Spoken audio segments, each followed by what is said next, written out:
an eye on the long term. The performance of Derek Holland and a big night for the Bats should serve as a blueprint for this team's direction. The trade deadline is gone, but none of your Rangers are. It's time to resume the run for the postseason with what brought them here to begin with.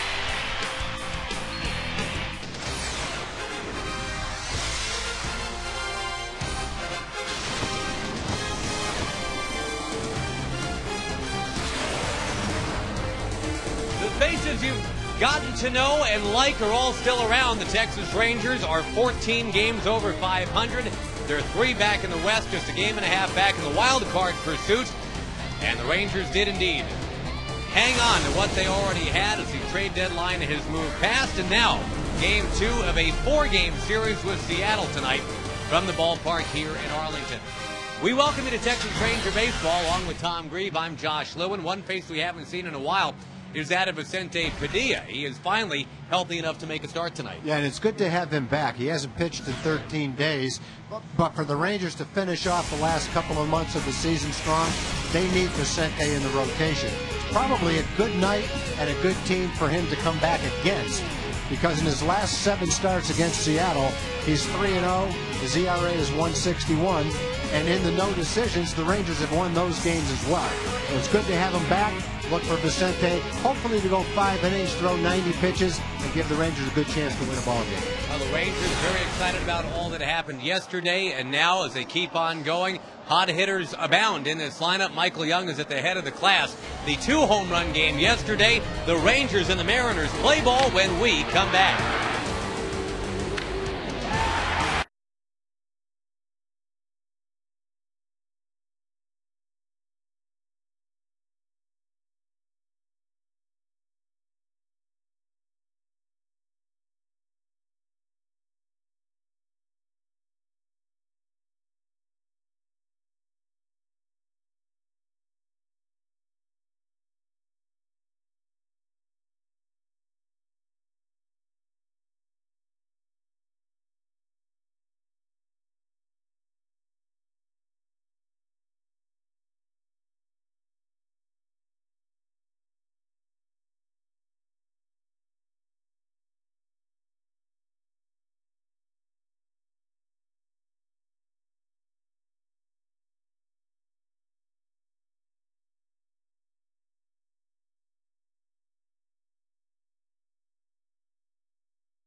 Also by Jack in the Box, by Carter Blood Care, and by Southwest Airlines.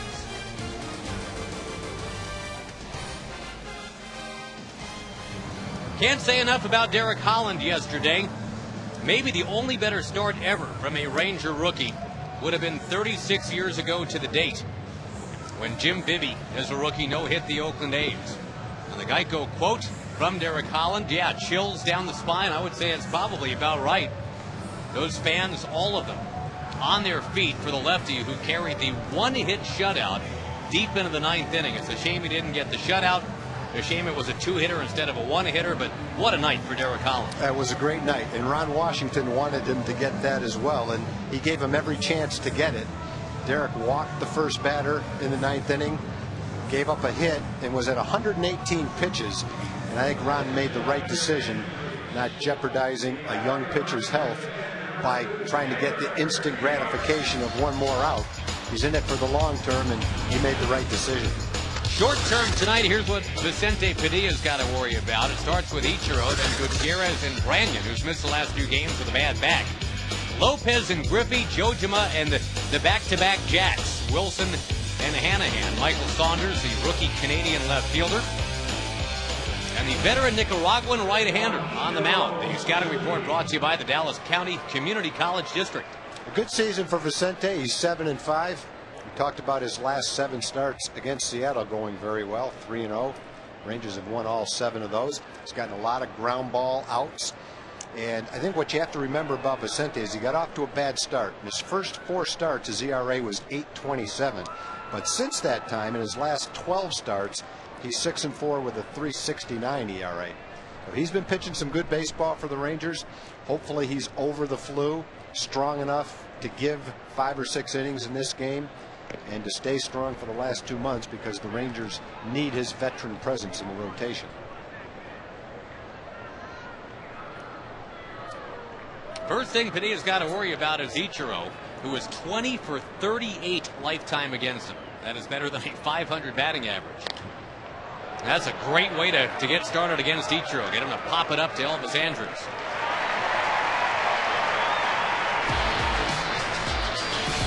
Elsewhere defensively, Bird, Hamilton, and Cruz in the outfield for the Rangers.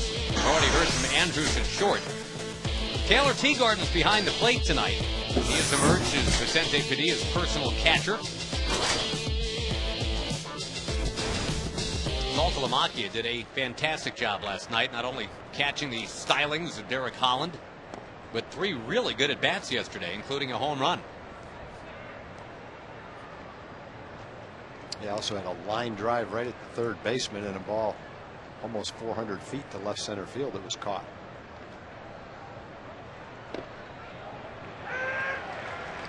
Bill Miller calls balls and strikes tonight. He says that one is a strike to Franklin Gutierrez.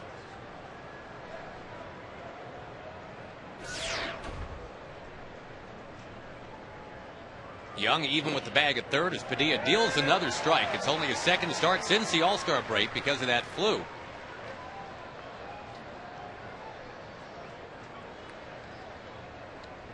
So certainly well rested, although a lot of the rest has included things like chicken soup.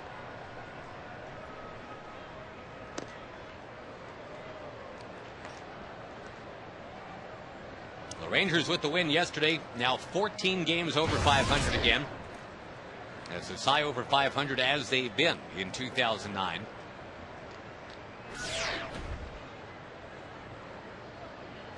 Ron Washington got 5 home runs from the batting order yesterday. And plenty of outstanding work from young Mr. Holland. And we kept hearing Holland's name in those Roy Halladay trade rumors. Roy Halladay has stayed put, as it's turned out. Well, there certainly were some other deals all around baseball today. We'll talk about those as we go along. The one trade the Blue Jays did make was they peddled Scott Rowland, the veteran third baseman of Cincinnati, and got the Reds third baseman Edwin Encarnacion back, along with a couple of prospects. A couple of big names did move today, including Jake Peavy, finally, from San Diego to the White Sox. That trade was rumored 3 months ago. In play past the mound, Andrus again. He's on pace to touch the ball 27 times tonight. Oh, good two batters for Vicente, too. 7 pitches. He's gotten 2 outs. Tag, here are some of the deals that were made today. Some of the guys on the move. Casey Kochman for Adam LaRoche. It's the second time LaRoche has been moved in a couple of weeks. Victor Martinez becomes a Boston Red Sox. And again, the Mariners parting with Jared Washburn, the guy that the Rangers were scheduled to face on Sunday.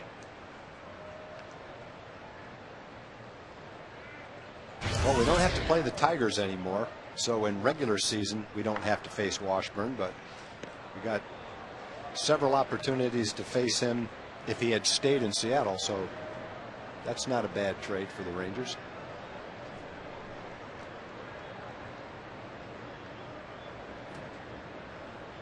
Russell Brandon back in Seattle's lineup, and they need his thump. He's got 24 home runs.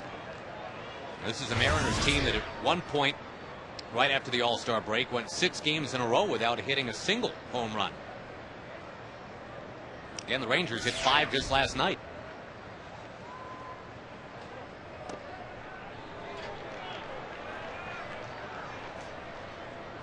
The walk to Brandon will bring up Jose Lopez. Seattle really doesn't walk that much as a team. Brandon is the one guy that seems to work the count pretty well. This next guy, Jose Lopez, not so much. The Mariners are a very aggressive team. They don't walk a lot, but they don't strike out a lot. They put the ball in play. They've got the most sacrificed flies, the most sacrificed bunts.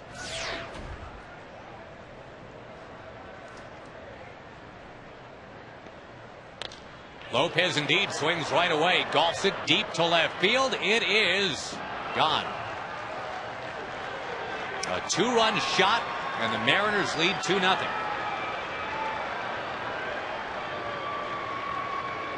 It looked like Vicente was being very careful to Brandon, almost pitching around him. And unfortunately, it was Lopez that did the damage.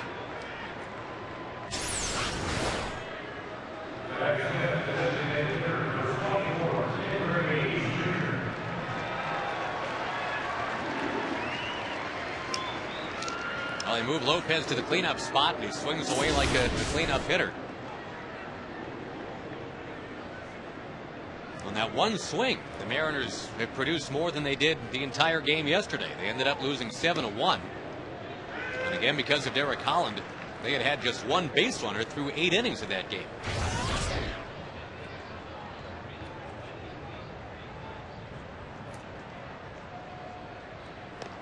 Just a 350-foot home run, but it certainly counts. Yep, that one was toward the line and just skimmed right over the top of the wall. Didn't make it into the seats.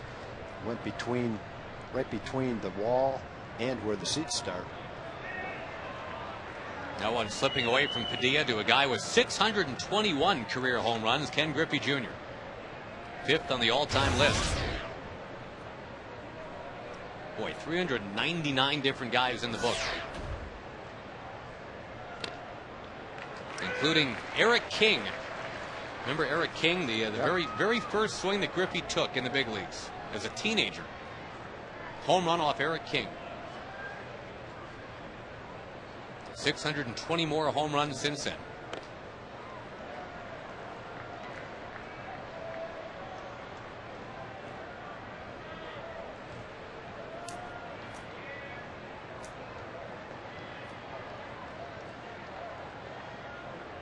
Widely believed to be Griffey's last year, kind of an extended play. I don't want to call it a Viking funeral or anything like that. I mean, remember when Edgar Martinez announced that, yes, this is my last year, and it was one big love fest all the way down through the end of that season, especially in Seattle. On the ground, there's Andrus again. Responsible for all 3 outs here in the top of the first. Jose Lopez, though, a 2-run homer. And the Rangers have some work to do.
2-0 leader at this very early juncture of the game. Now the Rangers set to take on the lefty Jason Vargas.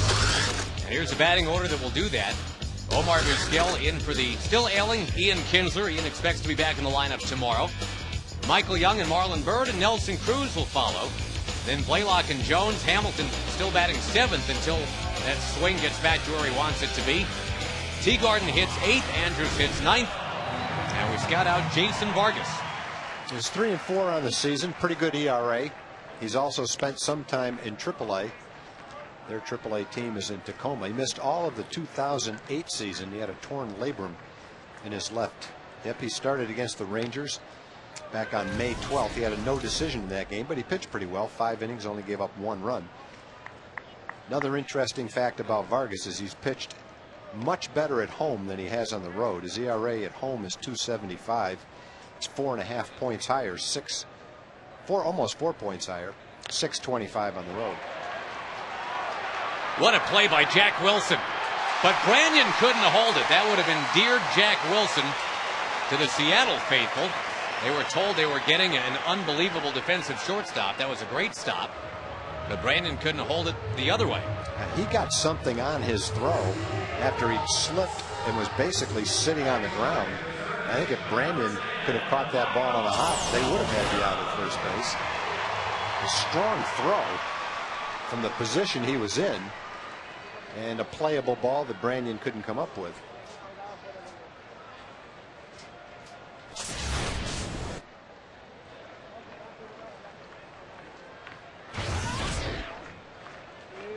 An 11-time Gold Glove shortstop reaches base with that one. That is Vizquel, and now Michael Young, who was a Gold Glove shortstop last year in the American League, and of course has moved along to third so that Elvis Andrews could become the everyday guy.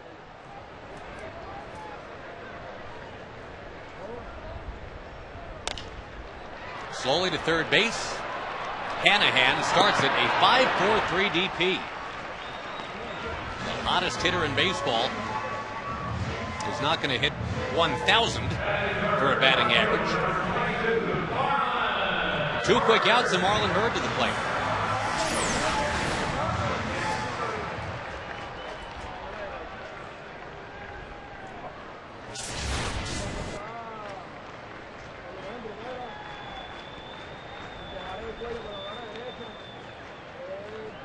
Vargas, a former LSU Tiger, also played at Long Beach State when Jared Weaver was there.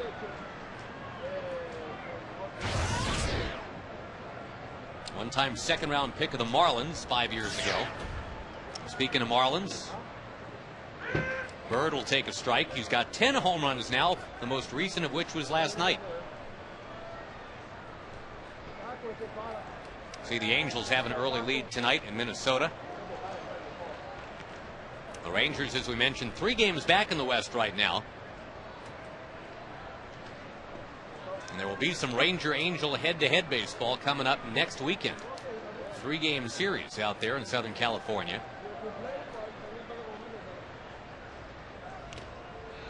Vargas strikes out Byrd. So after the error, the double play, and the strikeout, it's 2-0 Seattle at the end of 1.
Samuel Polk, the program director, and he's here to tell us about the Heroes, a great organization that teaches kids the right thing. Well, my name is Samuel Polk, and I am the program director. And the Heroes, what it does, tries to take the attainable characteristics of the superheroes, such as having moral integrity and knowing right from wrong. Also, they always do their best, and they always use their superpowers to help others and to do good. And that's kind of what we try to teach these kids to do. We try to bring the good things out of them, such as they may be real good at math, so we teach them to try to use that gift that they have in math to help others do good and pass on through monthly meetings and service activities, maybe in the homeless communities or to the less fortunate. We do things like that also. All right, well, very good. You see the website on the screen for those who want to help out. And how about the Heroes, huh? Having a good time? Yeah, all right. Appreciate it. Thank you, Josh. All right, Jim, thank you very much. Appreciate the Heroes being here tonight. Well, it's funny with Toby Harrah about to go into the Hall of Fame, Rangers Hall of Fame tomorrow. And people sometimes remark about the doubleheader Toby played in, where he played shortstop, and for 18 innings he never got a ball hit his way. So far, it's been all Elvis Andrus tonight. There have been 4 outs collected by Vicente Padilla. Elvis has been in the middle of pretty much everything.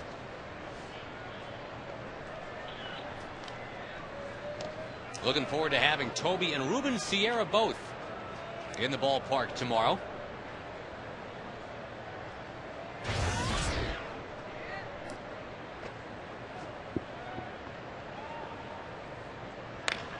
Vizquel can't get this one. It's up and over him. To correct myself, Elvis responsible for 3 of the 4 outs so far. There's Jack Wilson's first hit as a Mariner. He's running up Jack Hanahan. Anyway, just trying to segue to talk a little bit about Toby and Ruben. The Hall of Fame induction ceremony is tomorrow night. And Tag, I know today you had a chance to be part of that Hall of Fame luncheon. That was a great luncheon. Toby was terrific, had some great answers to Eric's questions. Best one was some advice that Billy Martin gave to him about being a team player, not looking at the statistics, not being afraid to give yourself up, not being afraid to take a pitch. It was a great message for any young player, and Toby imparted it on all the people there at the luncheon very well. Ruben was very gracious. Nolan had a couple of really funny answers. So did Sonny. Fergie Jenkins is always good. So Eric and John Radigan did a nice job. So it was a really good luncheon. I think everybody had a great time.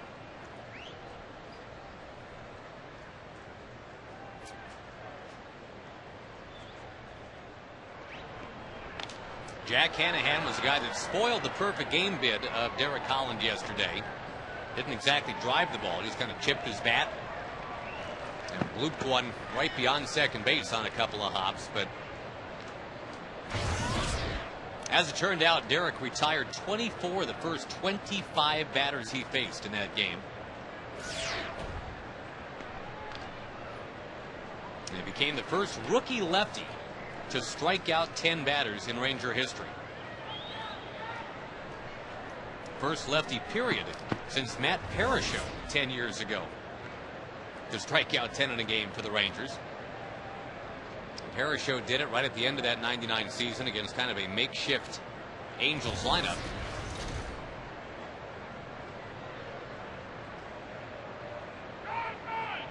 Time had been called. Again, Padilla, as you probably know if you've watched him the last few years, when runners get on base, he slows things down. And a lot of times the hitters will request time just to kind of get their wits about him. I think that's why the umpire gave Hanahan time right there. It was actually a little bit too late, but I think he gave Hanahan the benefit of the doubt just because he was having to sit there and wait in his stance.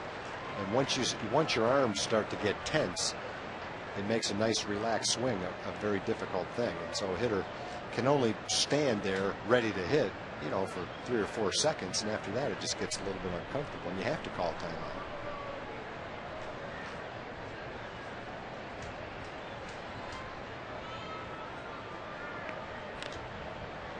In on the hands, and Hanahan fouls it.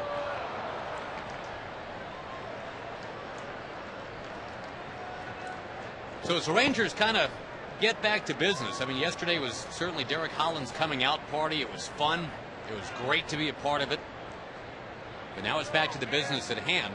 You got a Mariners team that is still very much in the thick of the race, 53-49.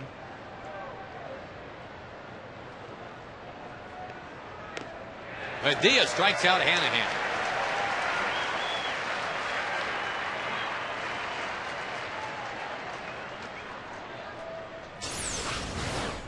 He has been throwing mostly sinkers. He threw a slider right there down and in.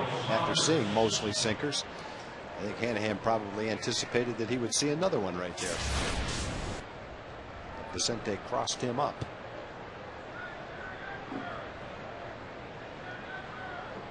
Now the young left fielder Michael Saunders to the plate. Got his first big league hit just 5 days ago against Cliff Lee, who has since been traded. So let's see, Lee from the Indians to the Phillies. Victor Martinez leaves the Indians, goes to the Red Sox. Ryan Garco left the Indians to go to the Giants. Pretty obvious the Indians are starting over again. And everybody left the Pittsburgh Pirates. Yeah, if you're a fan and you've been, say, in Europe for a couple of weeks and you come back to watch the Pirates play, you wonder whose team is it? When did Indianapolis's roster get here? Well, in the last 12 months, they've traded their starting catcher, Ronnie Paulino, Adam LaRoche, their starting first baseman, Freddie Sanchez, their starting second baseman, Jack Wilson, their starting shortstop, Eric Hinsky was their starting third baseman last year. Then they've traded Nigel Morgan, Nate McLeod, Jose Bautista, Jason Bay, and 5 pitchers. So, not easy times to be a Buccos fan. They better hope some of the guys they got back can play.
iPhone and iPod Touch with MLB.com. If at 2009 features play-by-play video highlights and live audio broadcasts, go to TexasRangers.com for more information. Nelson Cruz leads it off, and he's going to foul one back into the crowd. 1-1 the count to Nelly. Batting cleanup tonight. Josh, as long as we've got a foul ball, yes, I would like to wish a happy 94th birthday to Mrs. Frankie Reed. 94 years old, watches a lot of our games, likes the Rangers. So, Frankie, I hope you're listening right now. And if you are, happy birthday. And if you're not, happy birthday anyway, because I'm sure someone's going to tell you about it.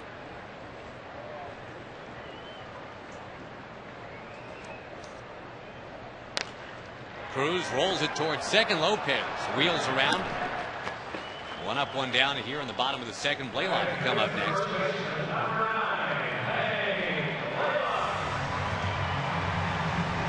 Vargas, the second cousin of former Ranger Randy Velarde. Searching for the familial resemblance there. Maybe a little bit. Not that I'm a Randy Velarde expert, but Randy played well after he got traded to the Rangers from the A's. A good guy to have in a ball club. Hard-nosed player, a lot of talent. Blaylock nails one into center field, a base hit. Well, that was a real That's first swing last night. Went over the Ranger bullpen. That one was hit just as hard. It just didn't get up in the air. Randy Velarde, you might remember, played as a Ranger in the year 2001. And that was kind of the dawn of the big spending era for the Rangers. Alex Rodriguez had just come in.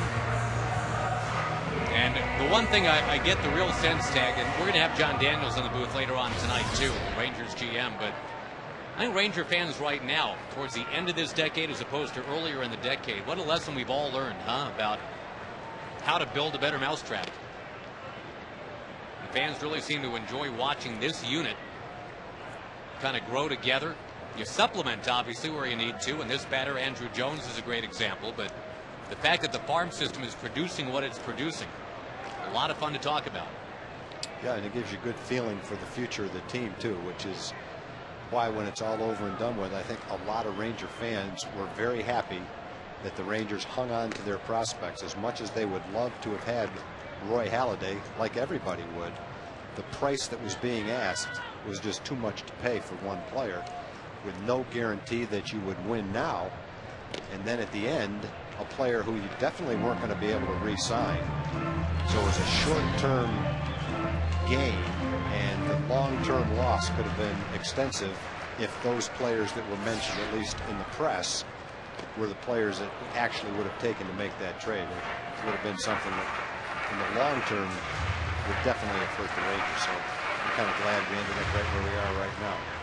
Enjoy seeing, and I think fans do too. The young players come up, become part of the team, and continue to build for the future. Unlike some teams, the window is not just this year. The team has shown great improvement. They're a contender. I think the Rangers feel like that can be the case for many years to come. And if that's the case, and it should be the case, these young players who stayed in the organization instead of being traded will be a big part of that. The Rangers just made the trade pretty recently to get Andrews and Saltalamacchia and Felice and Harrison for Mark Teixeira. And as beautifully as that one went, I mean, I think across the baseball universe, that one is hailed as a fleecing of the highest order. You don't know what would have happened, obviously, had Roy Halladay even said yes to, I will waive my no trade clause, I will come to Texas, and here are the prospects it'll take to make it happen. But you can see firsthand with what the Rangers got from Mark Teixeira that when you bring in prospects instead of move them out, it's fun when that works out. It really is. Well, if all the players that have been mentioned were actually in that trade, then Toronto would have fleeced the Rangers probably in a worse way than the Rangers fleeced Atlanta, at least in terms of the talent of the prospects involved. Now, it might have worked out better for the Rangers because Halladay might have come over and might have made a huge difference down the stretch. But again, that's something that you have no idea whether that would have happened either. A lot of Ranger fans that watched Derek Holland last night are extremely happy that he's sitting in that dugout right now with a blue shirt on. Hamilton swings and fouls it after the Andrew Jones walk. And one of the oldest baseball maxims, it's become a cliche, is how those best trades sometimes are the ones you don't make. It was interesting, too, to hear John Daniels and what he said to the media when asked about Derek Holland's performance yesterday. Hamilton sends one into center field, a base hit. Blaylock goes to third, and he'll be held. They are loaded up for Taylor Teagard. Rangers trying to battle right back in the bottom of the second. And Hamilton is trying to battle out of a long slump. That's a great sign right there against a lefty. Solidly into center field. Well, Josh had a base hit his second time up yesterday, and then hit a couple of balls hard after that. They were both caught. One of them was a nice play. And so with a little luck last night, the way he hit the ball, he could have had 2 or 3 hits last night as well. So you go in little steps. They're not long balls, they're not doubles, they're not extra base hits, but they're line drives, and slowly but surely you hope that Josh will get right back on track again. And just to finish the thought about John Daniels said we didn't feel any differently at 10 o'clock last night than we did at 7 o'clock last night about Derek Holland or Roy Halladay. But boy, it was interesting with all that rumor swirling around. Taylor Teagarden mashing one left field. Deep enough to get Blaylock in for sure. Jones goes back and he'll hold at second. The Rangers are on the board. Taylor just missed knocking in 4 right there. Got underneath it a little bit. Might have hit it just a little bit toward the end of the bat.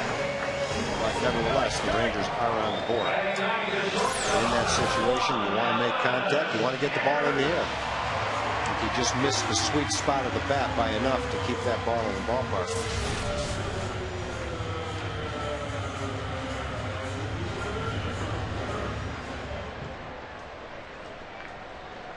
We'll see if Elvis Andrus can come up with a big 2-out hit. That's been one of the key elements, I think, Tag, over the last week and a half as the Rangers keep winning games. They are finally starting to get those 2-out hits. Yeah, the guy that's been getting a lot of them has been Hank Blaylock. Certainly not the only one that's been getting them, but I think when the Rangers first started to get them in bunches, he was the one getting a couple of them. Got a big hit off Josh Beckett, I remember, to right field. First inning to knock in a couple of runs that proved to be big runs in that game.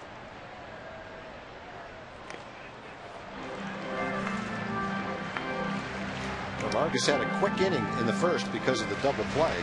Much longer inning here in the second. And Elvis has been swinging a hot bat himself. 7 for his last 14. Pokes it in the air to right center. And that'll do it. The Rangers get just the 1 run on the Teagarden sac fly. 2-1 Seattle at the end of 2.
Texas Ranger Baseball brought to you by Geico Insurance, where 15 minutes can save you 15% on car insurance, and by AT&T. Switch to the nation's fastest 3G network.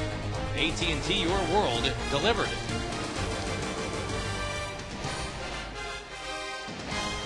Seattle's got a 2-1 lead on a Jose Lopez home run. Got an in-booth guest this inning, too. I could introduce him as a former Seattle Mariner, but that doesn't sound right at all. Not even a little.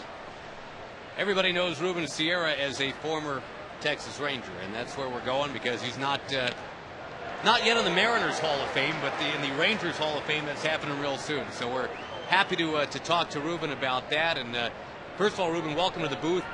Nice to have you with a headset on your head. Tell us about today. The luncheon today must have been a good time. Thank you. Well, I was a little nervous, but sentimental. A lot of good things, a lot of memories, a lot of stuff that remind me when I was playing with the Rangers. You didn't look nervous, Ruben. You sounded great, and everybody liked what you had to say too. You were terrific because you were speaking from right in there, right? That's the only thing I can do. Was it kind of fun to see all the different generations of Ranger personnel? I mean, you knew a lot of those guys pretty well. Some of them probably not at all, but boy, they all love you.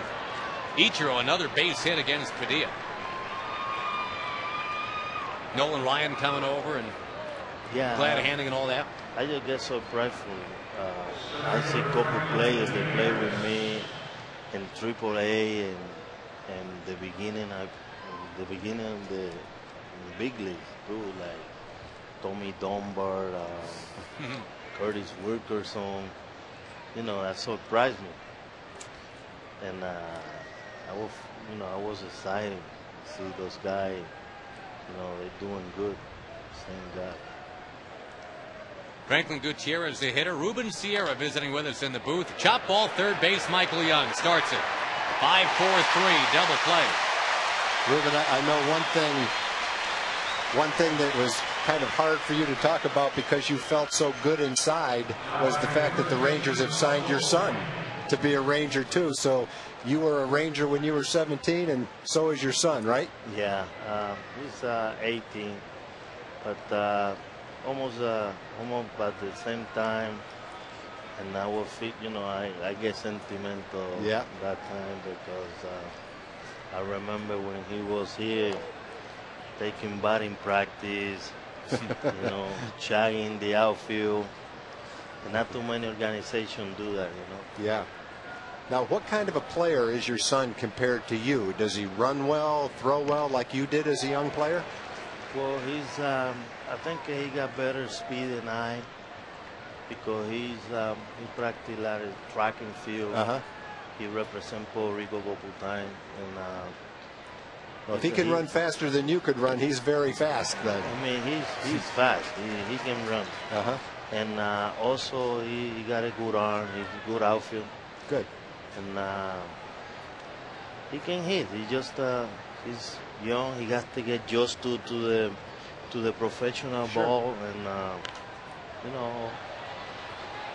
because he's gonna face a lot of quality pitchers every day. It's not like one is good and the other one is so. Right. Everyone is good, and then you have to get used to it. Boy, Padilla. And show that you are better. Well, absolutely. Very few any better, if any, than Ruben Sierra when he was a Ranger. Ruben, congratulations, buddy. Thank you so much. Great to see you. You look awesome. Thank you. Ruben, we'll see you tomorrow down on the field. All right.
2-1 Seattle is our score as we get into the bottom of the third inning. And Omar Vizquel, top of the order, lifting one in the air, left field. Jason Vargas is on the mound tonight for the Mariners, a guy that went 5 innings in relief against the Rangers earlier this year. I think if he goes 5 or 6 innings in a start tonight, the Mariners would be happy with that. He had some long relief yesterday from Chris Yakubauskas. He only needed 2 pitchers in that game, as it turned out, after Garrett Olson made it through just 3 2/3. You figured that was going to be kind of an empty the bullpen night for Seattle, but that was not the case.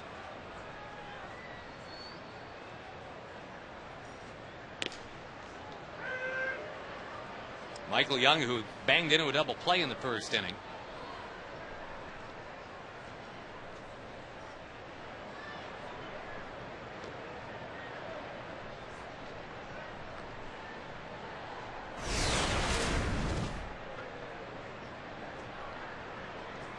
We've been going on and on about how Michael's been doing over the last couple of weeks. There are the numbers to back it up. Our thanks again to Ruben Sierra for coming in. Hope to have Toby Hara on our air tomorrow. Boy, Vargas able to get Michael Young for a second time. 2 quick outs here in the third. Now, Vargas has a good assortment of off-speed pitches, especially a changeup. A real good changeup, and he throws a lot of them, and that was one of them right there.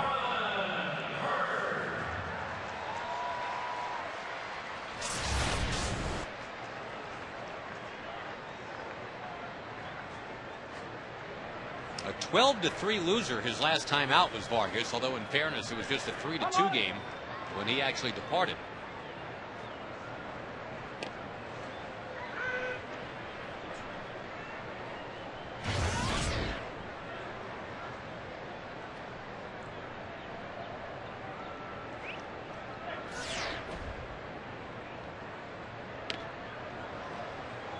Marlon Byrd, a strikeout victim in the first. Falls behind here. No balls, 2 strikes. One of those home runs indeed was yesterday, part of that 7-1 Ranger win.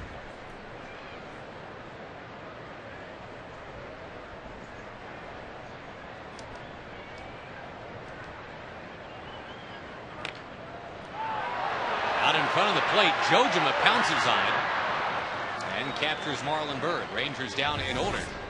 We are at the end of 3 tonight here in Arlington, 2-1 Seattle.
With purple shirts on tonight. Teresa, what's this all about? We're here representing the Alzheimer's Association. Alzheimer's disease affects over 5 million people in this country, and the Alzheimer's Association is the leading national organization in this fight against the disease. We're here to tell people about our upcoming Memory Walk. That's our major annual fundraiser. We urge folks to turn into our website, www.alz.org, to find out where there's a Memory Walk in your area. There we go. Okay, good to have you ladies and gentlemen on hand. Thank you very much. Best of luck. Josh? Thank you, Jim. Jose Lopez leading off the fourth inning. He's the guy that's accounted for the 2 Mariner runs tonight as he golfed one out in the first inning, a 2-run shot. Hits are even in this game, 3-3. Lopez smokes another one. This time it's to center field, and Hamilton has got it. Now we should note that we have checked the radar, and even though it's really pleasant, really nice at the ballpark right now, west of here,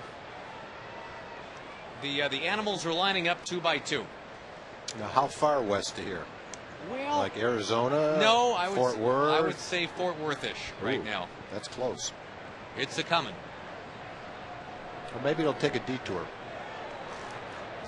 55-mile-an-hour lob shot curveball from Padilla right there. I thought you were going to say 55-mile-an-hour winds are headed this way. Not yet. But there's red and purple on the radar, so we'll see. There's Griffey to left field. You know, when you say 55-mile-an-hour winds, it sounds bad. Right. But then you watch that 55-mile-an-hour curveball and you go, how much slower can you get there? You know, if a wind's going that fast, how can it even bother you? Boom. There's 55 miles an hour. That's how fast the wind is. How come the lawn chairs always end up down the street?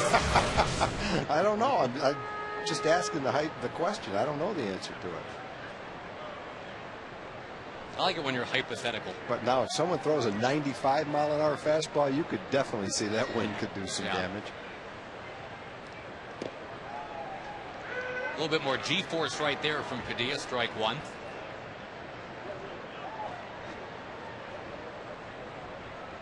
You and I are certainly not qualified to be meteorologists, but not at all. Hardly qualified to do this.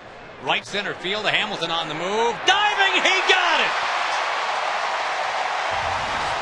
Kenji Jojima is robbed.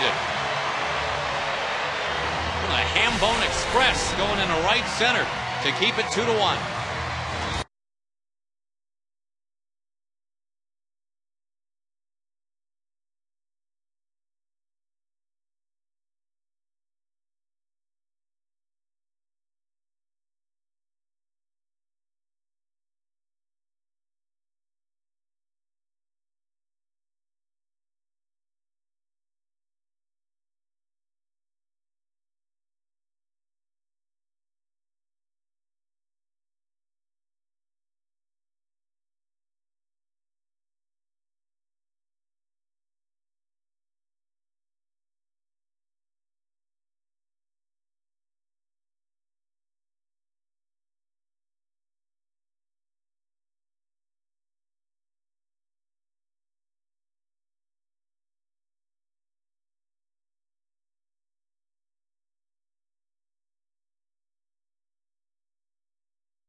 Bottom of the fourth inning, the Rangers trailing 2-1. We're going to get you to our Aflac trivia question right now.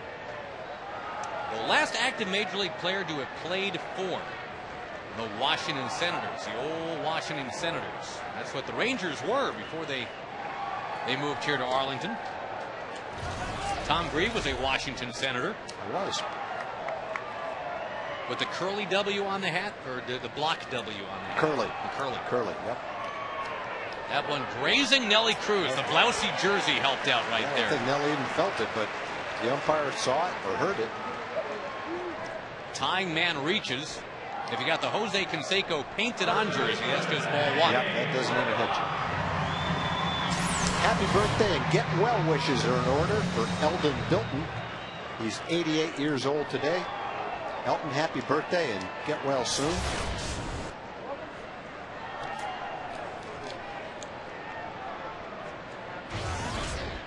Got some people to thank too.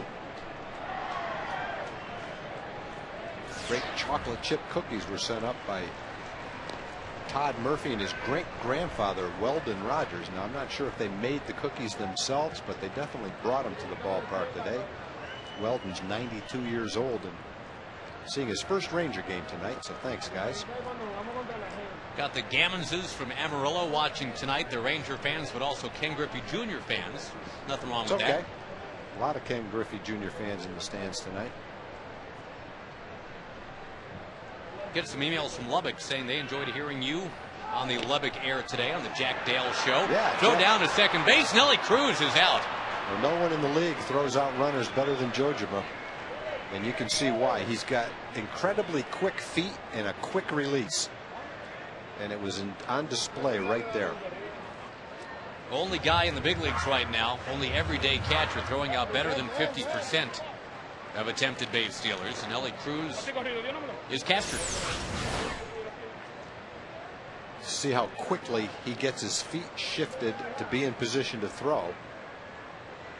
Makes an accurate throw and got Nelly.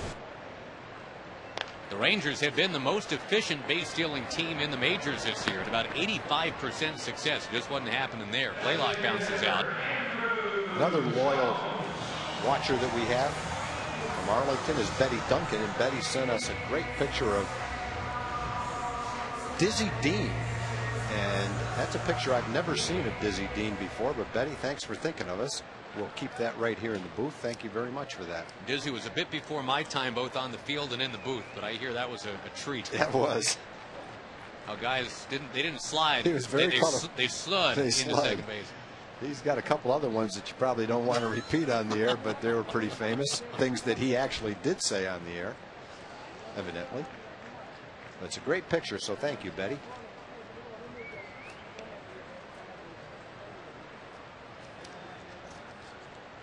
Yep, even in the year 2009 and even on cable, there's a couple that Dizzy came up with that probably wouldn't fly.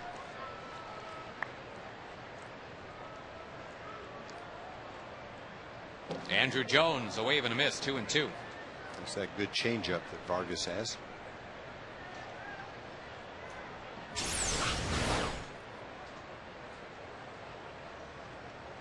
Been throwing it a lot to Andrew Jones, and can't say that you blame Vargas. Jones with 17 home runs, quite a few of those on fastballs.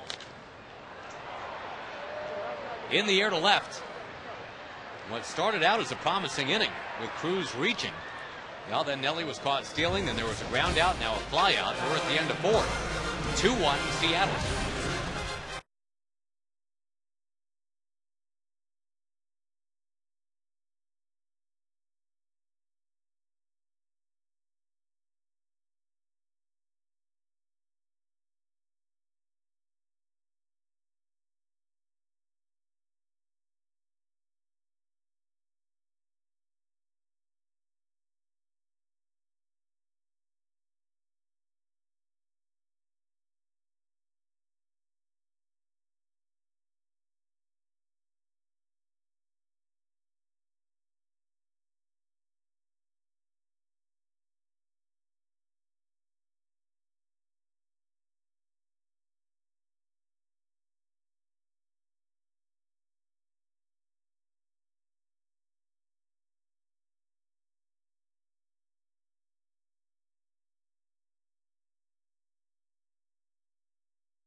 get that Aflac trivia question answered for you here as well. The last active major leaguer to have played for those old Washington Senators. It was Toby Harrah, who will be inducted into the Ranger Hall of Fame tomorrow. That last game in Washington. Were you there for the last home game? No, I didn't get called up that year, so I was not there. Heard a lot about it, though. They kind of pillaged the field a little bit. Yeah. Ended up being a forfeit. Jack Wilson turns on one and fouls it. Ball and a strike to him.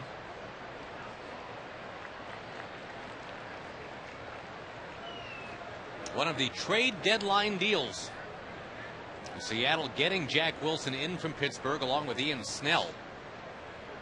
But today, the Mariners said goodbye to Jared Washburn, sending him to Detroit.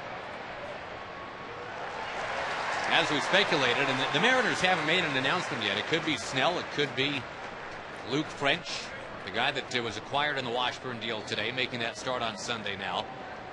But wouldn't that be something if Luke French was here this past Monday and Tuesday, pitched against the Rangers, got beat here, then he goes off on the road, gets traded right back, well, to where he's got to come to the same locker room, come to Arlington, Texas, get ready to face the Rangers again. Would that be deja vu all over again? Deja vu all over again. Had he known, he could have just left his suitcase here. Yeah, he never would have had to get on the plane. Could have gone to Six Flags for a day, could have gone to Billy Bob's and seen all the sights.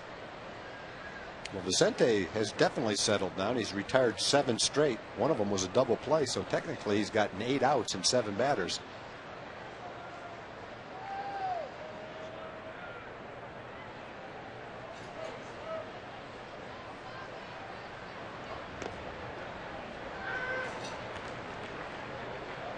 Strike one to Saunders. Angels still leading their game, by the way, 2-0 in Minnesota. Good slider. And actually, Tag, we can update. We just got word from the great Eric Josephson that Joe Mauer has just gone deep, and now it's the Twins 3 and the Angels 2. Thank you, EJ.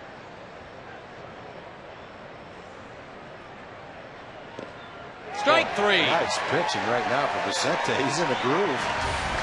That 2-run homer by Lopez, the only thing that's gone wrong way back in the first inning. Rangers coming up, bottom 5.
Folks, you can bring the whole family to a ball game with Coca-Cola Total Family Tickets. You get 4 tickets, 4 hot dogs, 4 Cokes, a parking pass, and unlimited play in the sports park for kids 13 and under, all for as little as $15 a person.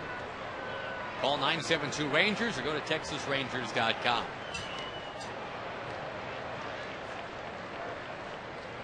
Sister Maggie, Sister Frances, been coming to Ranger games forever. Trying to use their connections to make this a special season for the Rangers. Josh Hamilton appreciates his support. Got a solid single into center field in this one. One of the 3 Ranger hits so far. With a Jose Lopez golf shot in the first inning, as Seattle on top for now. Again, there's nasty weather on approach. Maybe, I mean, you know, I don't have the kind of connections that Sister Maggie does, but 3 quick runs, 2 quick runs right now, and then a huge storm would be fine with us. Not quite yet an official game. The Rangers have to bat here in the bottom of the 5th.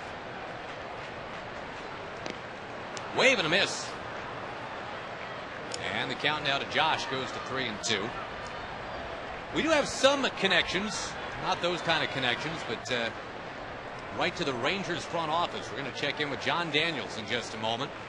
Now, what is always one of the busiest days of the year, I would think, for a Major League general manager, that July 31 trade deadline. Lopez taking care of Josh Hamilton. And JD, let's take care of some business. First of all, thank you very much for joining us.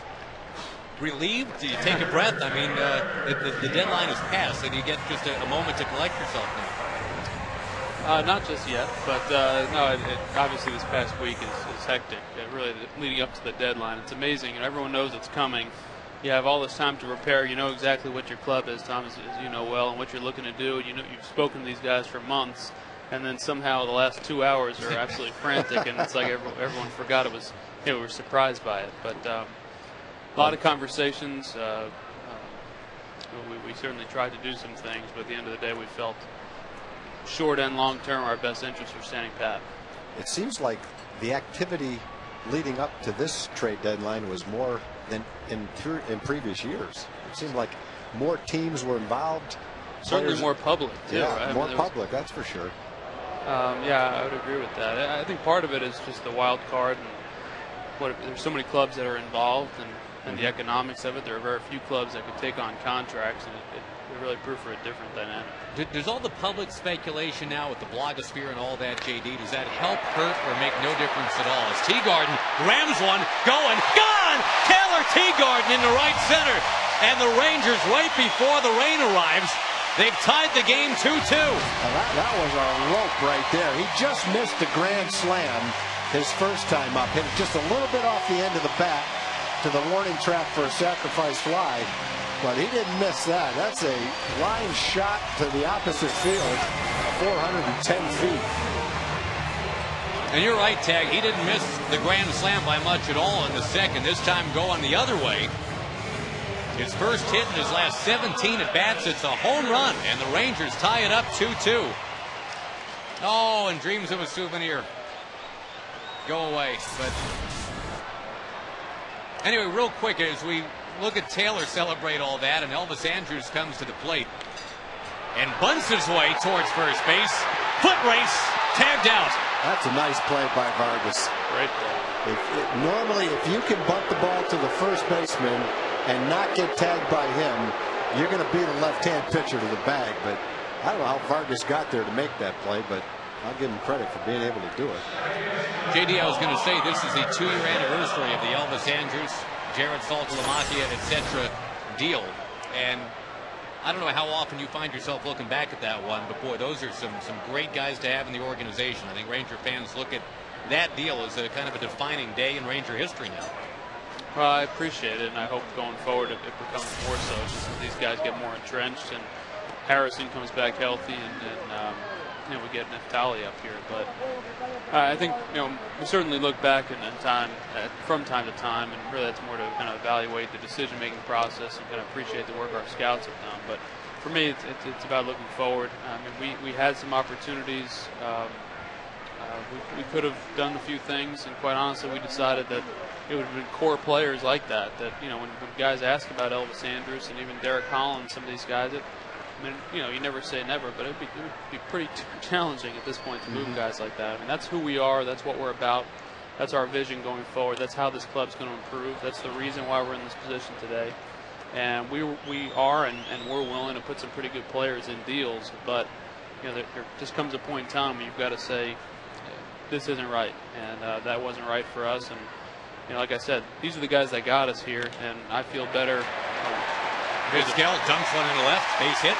I was going to say I feel better going forward, with a few exceptions. The Hallidays of the world, obviously, they're in a different echelon, but outside of those few guys, I feel better with our kids playing. I feel better with Tommy Hunter and Derek Holland getting the 30 starts down the stretch than I would with some of the mediocre guys we could have brought in behind. Well, was there a point, JD, that you really thought a Halliday deal was going to happen? Maybe not ever. I thought, hey, this is going to happen, because there's so many hurdles. You're talking about premium talent, a guy with a no trade clause, a lot of dollars involved. So there are a lot of things to negotiate there. But we got, I don't want to say we got close, but we made considerable headway at one point, and then it turned out it wasn't meant to be. Well, don't you think, John, that if you're going to trade like Atlanta did, 5 young players who were at various levels of the low minor leagues, really, it's a lot different than trading young players who have already played in the big leagues. I mean, you're trading almost a known commodity. Well, and we would trade, 5 guys that are, at any level, if they're the right 5 guys, exactly. If we get to choose the 5 guys. But, teams did a good job of identifying the guys that they wanted, and they weren't willing to back off in certain situations. Michael Young knocks one into right field, hottest hitter in baseball since the All-Star break. And again, with the rain moving in and being in the bottom of the 5th inning, a great time for Marlon Byrd to step into one now. 2 on, 2 out. See Michael going down to get one. We were looking at this, JD, before the game. The Rangers right now are on pace for a 92-win season. And, the thing you can't control, obviously, is what everybody else is doing in terms of their wins and losses. But for what it's worth, since 1996, there have been 75 teams that have won 92 or more games, and only 5 times have those 92 wins not been enough. Do you feel comfortable, like, okay, we got a shot to win 92 games here, let's just see what happens? I do. I think this team has a very legitimate chance of making the postseason. And obviously, certain things are going to have to happen. We're going to have to stay healthy. Our young players are going to have to continue to improve and play key roles going forward. If the Angels rattle off another stretch like they just did, they're going to be tough to catch. That's a great organization, a very well-run club. But that's a tough thing for them to do also. And we'll see how it happens. They're going to get healthy. We've got the wild card ahead of us as well. There's 2 spots, 2 opportunities to get in. And I'll tell you what, you walk through this clubhouse, these guys believe in themselves, and that is a huge hurdle to get over. John Daniels visiting with us, the Rangers GM. The trade deadline day today. Marlon Byrd, blast off, left field. It is gone. He did it.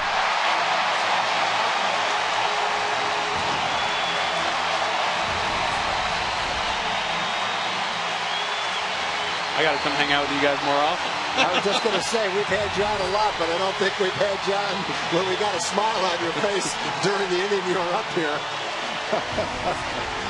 Not easy to talk about the team and watch your team play at the same time. I know how that feels. It's not an accident. I always come in the bottom half of the inning. That's a good idea. Well, as we talk about the Rangers hanging on to what they've got and liking what they've got, well, in this inning, 4 on the board, doing what they can do, controlling what they control. You don't control the Angels, you don't control the weather, which again is getting a little bit dicey right now. We're told that there are some massive storms on the move. But the Rangers now have a 5-2 lead in the bottom of the 5th inning. John, how big a deal was Derek's win last night? Not just for him, but you're talking about the feeling in the clubhouse. Does that give the rest of the team a great feeling about him and about the next 2 months, the way he threw the ball last night? I think so. It's fun. We had, before that deal, we told Toronto and other clubs numerous times in those deals, we just weren't comfortable putting him in the deal.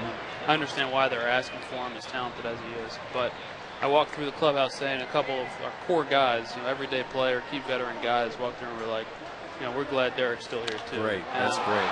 For them to appreciate that, that's huge. Nelson Cruz deep, caught. It's now an official ball game. The Rangers lead Seattle 5-2. These are the Rangers going forward. John Daniels had a chance to break them up today. It didn't happen. And JD, great work. Thank you. Thank you, Jeff. Thanks for coming up. Thanks, Tom. Appreciate it.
Go to Southwest.com, grab your bag. It's on. By Corona, official sponsor of the timeout. And by the Ford F-150. It's not just a pickup truck, it's a Ford F-150. Taylor Teagarden with a home run to tie it, and then Marlon Byrd with a 3-run shot to make it 5-2 Texas. With the nasty weather on approach, and the game now official. And Vicente Padilla dealing to Ichiro, a guy that is 21 for 40 lifetime against Padilla.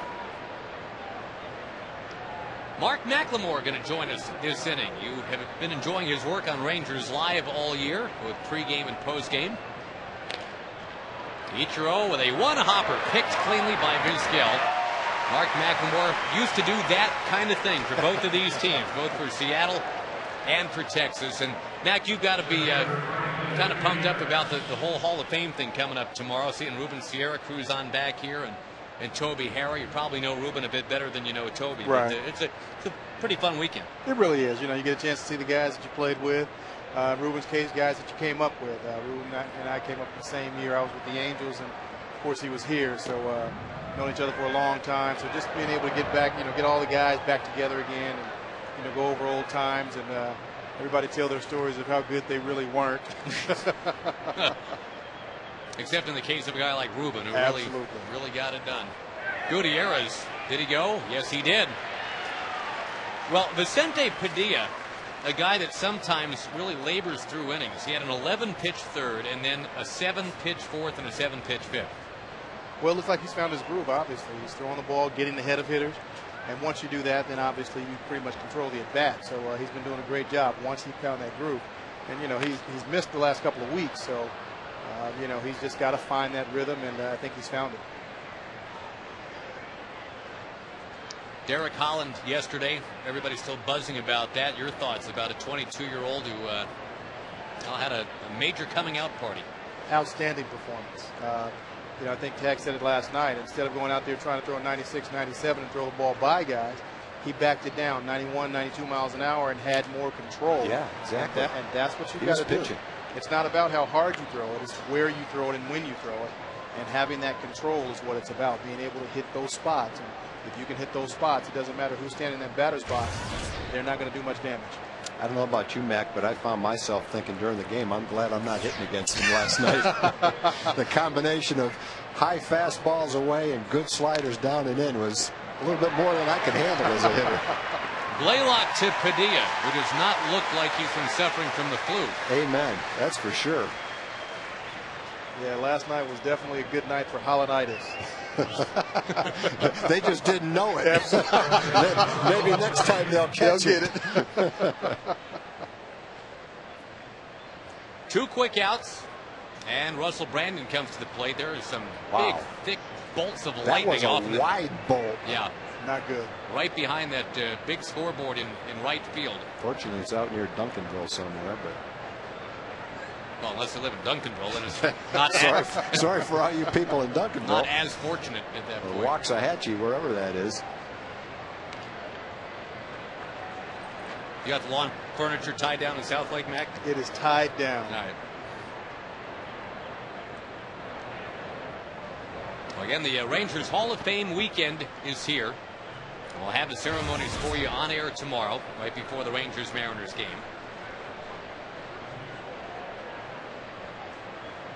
6 p.m. is when we're on the air tomorrow instead of 6:30, so we can give you the extended play coverage. There's a base hit for Brandon. Down in the count, but he rolls it into right field.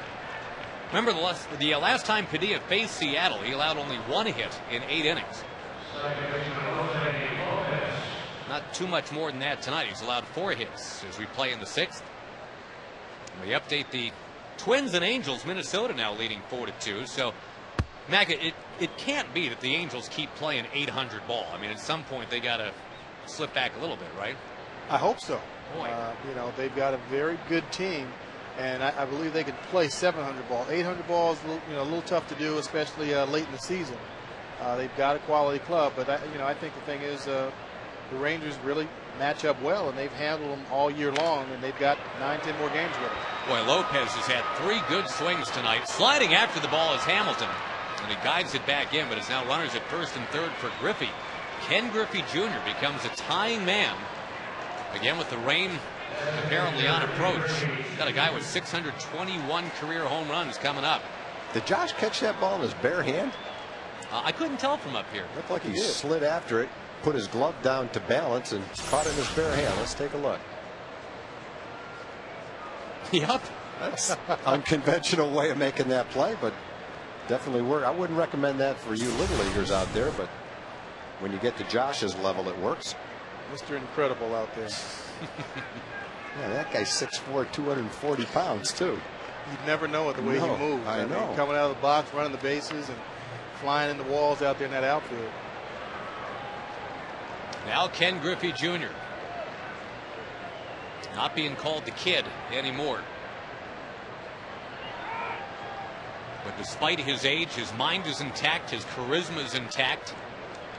His heart still beats to play this game, and he's been playing it pretty well. You know, he's one of the greats in the game. He hasn't changed from day one to 20 years later. Still a great guy, down to earth, talks to everybody, loves to joke around and have a good time, and he loves playing this game. Action begins in the Ranger bullpen for the first time. That is Eddie Guardado, former Seattle closer. This is one amazing week for a July in this area. With all the rain. With all the rain, the temperatures below 90 so often. Amazing. Seattle saw its first ever triple digits this week, and yeah, here we are in the Metroplex in the 80s. Josh, that looked like it was in Duncanville, but I think it's moving down 360 right now toward us. Unless all of Duncanville has also been relocated, I would say that's right on the back porch right now. Yeah. Bad thing is it's behind us and in front of us. So you're saying we're going to get wet? Well, if we don't, it's missing a great chance. 1-1 to Griffey. Now 1-2 to Griffey. 94-mile-an-hour fastball for Padilla. Yeah, the other thing about Vinny tonight is he only had 74 pitches in the 6th inning, so he's got a good pitch count going for him. Rangers are getting the bullpen going. Looks like Eddie's throwing out there. Well, again, the 3rd, 4th, and 5th innings for Padilla. His lickety split needed only 25 pitches total to get through 3 innings. Or 24, I guess. 10, 7, and 7.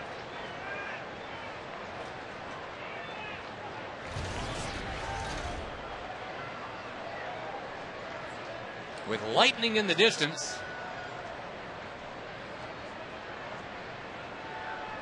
Padilla brings the 1-2 and misses upstairs.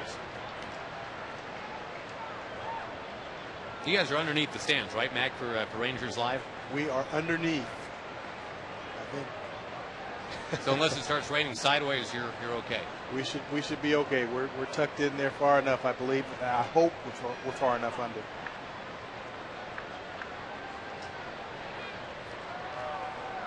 If I'm a fan, I may be making my move for cover early so I don't get caught in this. 2-2, 2-out pitch, and Griffey hammers it into right field, a base hit. So now it is 5-3, and the go-ahead man comes up. That is Kenji Jojima. 3 straight 2-out singles for Seattle. RBI number 30 this year for Griffey.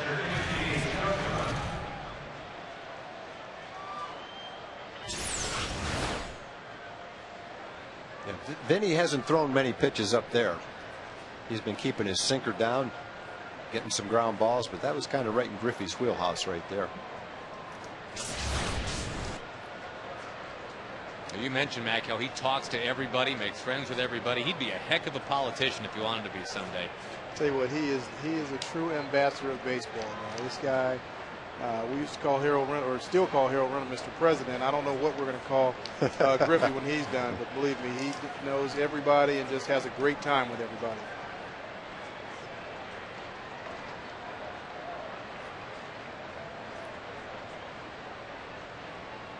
The tying man is at first base, the go-ahead man at the plate. And Padilla can't get it, but Vizquel can. He'll wander to the bag and end the inning. Our time ends with Mark McLemore. Thank you, buddy. Anytime, babe. Talk to you after the game. You got it. All right, I'm Rangers Live. 5-3 our score now. Bottom of the 6th inning coming up here in Arlington.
Sonic, and the jackpot is worth $300 plus tickets to a Ranger game and dinner for two at Sonic. Good luck to Mike Friday from Emory. If the Ranger hits the Grand Slam this inning, we're giving away $25,000. You can register at any North Texas Sonic restaurant. There is a pitching change. The Verizon Wireless called to the bullpen. Sean Kelly will take over for Jason Vargas. Vargas, in his 2 appearances against the Rangers this year, both times he went 5 innings, once in relief, once as a starter. And he was cruising for a while tonight, Tag, but the 4-run bottom of the 5th has the Rangers on top 5-3. Now Kelly to Blaylock begin the bottom of inning 6 and a strike.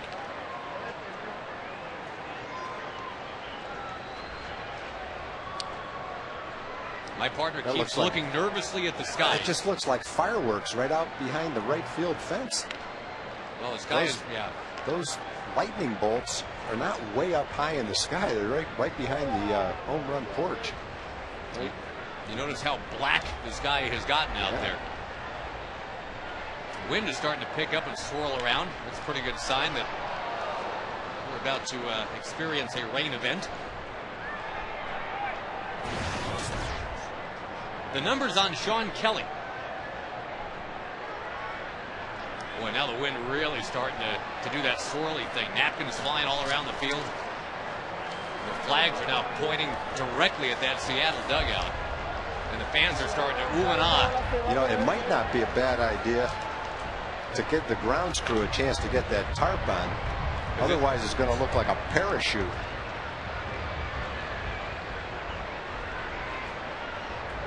Minnesota's out to a 5-2 lead, and whether or not it's raining in Minneapolis is immaterial. They're indoors. That game will continue. I'm not as sure about this one.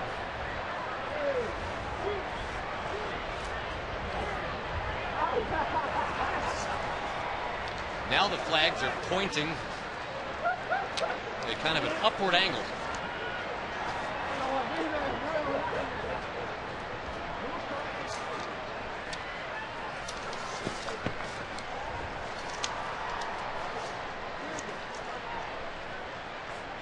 One-two pitch to Blaylock on the way, and he'll feather it into the crowd. Nice catch in the mezzanine. Guy brought the glove, made the play.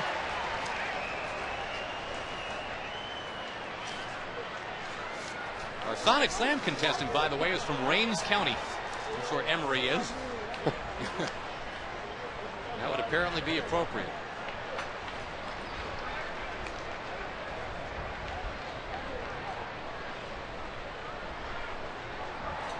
Marlon Byrd's home run broke a 2-2 tie last inning. Now a 5-3 score in the bottom of the 6th. Tomorrow night, Tommy Hunter's on the mound for the Rangers. And King Felix going for Seattle. Felix Hernandez. And good matchup of young right-handers right there. Big, strong, young right-handers. If you like your big, strong 23-year-old righties, do we have a deal for you? Right now, Felix Hernandez with 11 wins, and it's just tough to drive the ball against him. Look at the opponent's slugging percentage.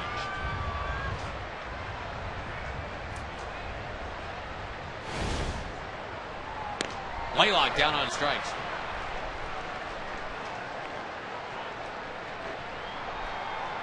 Andrew Jones will come up next. We go to Jim Knox. All right, thank you, Josh. We have a dental office in from Wichita Falls making an annual trip to the ballpark. What's this about, Dr. Hill? This is the 4th annual Girls Gone Rangers, and we have T-shirts. Yeah, oh, look, Girls Gone Rangers, very nice. What's the best part about this trip? We love to come out every year and support the Rangers. We have a great time. Thank you. All right, there we go. All right. Hopefully we won't have too much of a rain delay here. Okay, thank you, guys and girls. Thank you, Josh. Dental office by day, Ranger fans by night. That's pretty cool. And this is I mean, it's fun to watch from where we're sitting. I wouldn't want to be Franklin Gutierrez out there in center right now. This is a little bit like that day back in 1994 against the Tigers. There was no rain, but the wind was blowing so hard. The ball was being held up by 20 and 30 feet.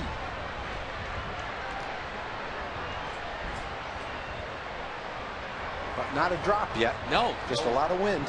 And a lot of lightning off in the distance, but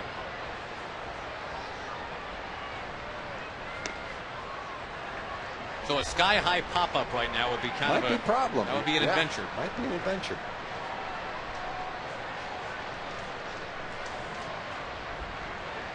Batten down the hatches, folks.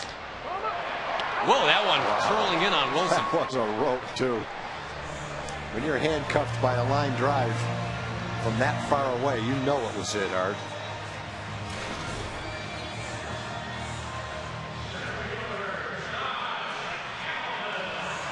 Now Josh Hamilton.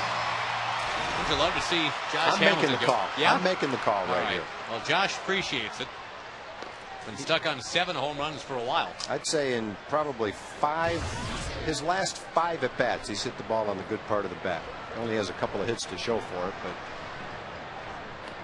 making some good solid contact. Well, 2-0 count right here. It's definitely 4 or 5 miles an hour degrees cooler right now than it was when the game started. There are definitely more napkins and plates on the field now than when the game started.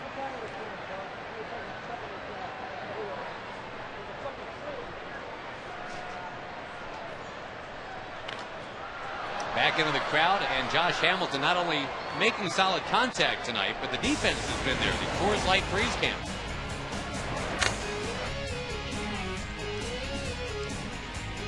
The girls that Jim just talked to just got a foul ball. Did they really? Yeah. Back live, Hamilton, a ground ball, left side. Jack Hanahan throws out Josh Hamilton. The Rangers and Mariners are through 6, and now the grounds crew will scurry to work and pick up napkins. Good luck. 5-3 Rangers.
AT&T, the nation's fastest 3G network. AT&T is your world delivered. Rangers go to the bullpen as we go to the back third of the ball game. Eddie Guardado, the former Seattle Mariner, gets to the mound. He will face the bottom third of his Seattle batting order, assuming the rain doesn't move on in. It's very close to the ballpark, according to the radar. And the Mariners have come to within 2 runs. It is 5-3 as Guardado takes over for Padilla.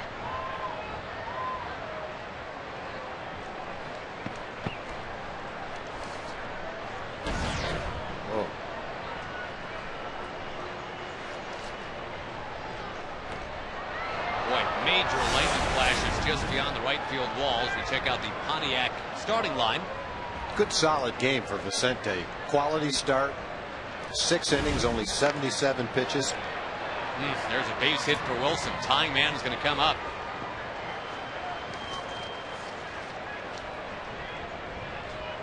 Well, the 2-run homer by Lopez in the first, and then a solid single by Lopez again in the sixth, kind of leading to the other run for the Mariners.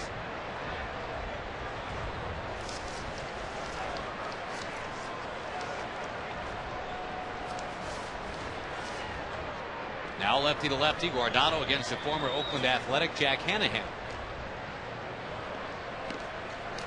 First one's a strike.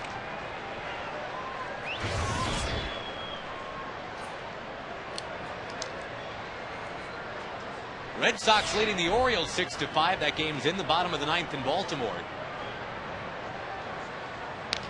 Ground ball, first base. Blaylock wheels around. He's got the out there. Back to Blaylock. Double play. Nicely done. Like he's been playing first base all his life. Absolutely. Hank's getting really comfortable there. Last week he has picked a couple of balls nicely. And look how quickly he got into position to throw that ball. That's much more difficult for a right-hand thrower because you have to turn your whole body, which he did. Got back and covered. Nice relay back from Elvis. And big two quick outs for Eddie right there. Nice play by Hank. Michael Saunders, the rookie lefty with that open stance, takes a strike. The Indians lead the Tigers 4-2 tonight. The Indians having made a bunch of trades the last few days. The Rays taking apart the Royals tonight 7-1. That's in the sixth, and Carlos Pena is hit number 26 for Tampa Bay. All right, whoever's blowing the air horn, cut it out. 10 years or so ago, we used to have a guy that sat right in front of us. We used to call him the Horn Man. Okay. And it turned out that he was part of the Fort Worth Symphony. So he was really more than just a fan blowing a horn. He was practicing. He was good, boy. Getting his work in. Horn blows. Vizquel makes the play. Lightning creasing the sky. And we are at the seventh inning stretch. There's a lot going on right there. Rangers 5, Mariners 3. Back in just a moment.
Mariners on a wild night at Rangers Ballpark in Arlington. It's a wild and wonderful weekend as we celebrate the Hall of Fame inductions tomorrow, but the weather playing a part tonight, and we're all trying to do our part. The amazing thing about this, Josh and Tom, is with all the wind and all the weather, my hair still has not moved. A credit to the product that I use in my hair. Now, what we're doing here is combining our two elements. Normally, I come and talk about Twitter. Hey, join us on Twitter, will you please? I'll even ask the question, will Radigan's hair move before the Rangers Live program is over? Tweet that if you want. Also, I'll preview what we're doing on Rangers Live tonight. And Mark McLemore is forgetting something. A couple of years ago when the Yankees were in town and we had that big rain event, it rained straight sideways, and we got soaked on that Rangers Live set. So there's no doubt that it's worth watching Rangers Live tonight just to see if Macklemore and I drown tonight if this weather keeps moving in, guys. All right, good stuff. My guess is your hair will hold up fine. If Renner was on tonight, I have no clue how that would go. But mine's not blowing either, John. You'll be glad to know. My hair product's holding up just fine. It has dropped from 86 degrees to 78 in about the last 15-20 minutes here in Arlington. And as Taylor Teagarden bats, Miguel Batista, by the way, the new Seattle pitcher. We got to be on the only spot in the Metroplex where it's not raining right now. Well, I don't know if your telestrator's working. I see drops. But we've been in this little kind of hook. The only spot where it hasn't been raining. You're right. I mean, we're just kind of in this protected pocket, or we have been until right now. But all around Arlington, except for here at the ballpark, it's been pouring, we're told. Now it appears we're about to get a little unluckier as Batista strikes out Teagarden.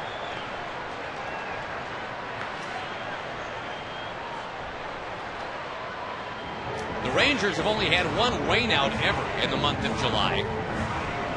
And though it has rained a bunch this week, it just hasn't been raining during ball games, thankfully, except for a couple innings against the Tigers the other night. Yeah, that's a good point. As much rain as we've had, we haven't had a rain delay. Ground ball to short. Out number 2. It's been more of just a distant rumor until right now. We saw all this crazy lightning and the wind has picked up, but the actual raindrops have only arrived right now.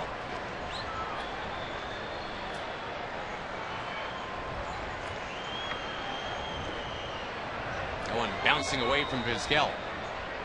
Got a good crowd here tonight, too. Fireworks, in theory, after the game tonight.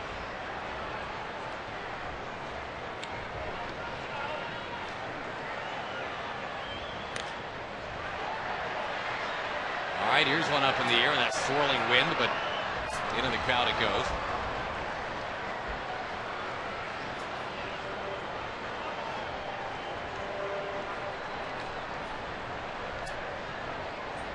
Twins still leading the Angels 5-2. You see Jason Grilli getting ready in the Ranger pen. Yankees and White Sox tied tonight 5-5. That is after 4.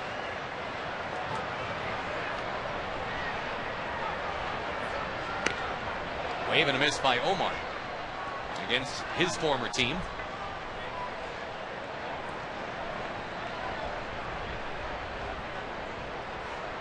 Red Sox trying to finish off the Orioles in the bottom of the ninth, 6-5. Again, the Red Sox today acquiring Victor Martinez from Cleveland.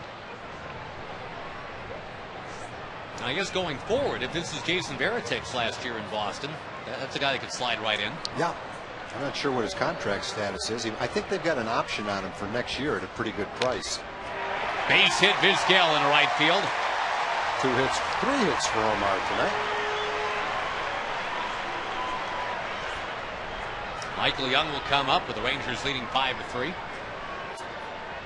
I think Victor Martinez would be, provided he likes it in Boston, the kind of guy that at some point in time the Red Sox would consider extending that option for next year and keep him long term.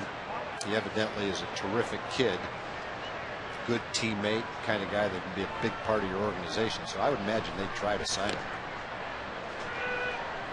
They certainly have the means to do that.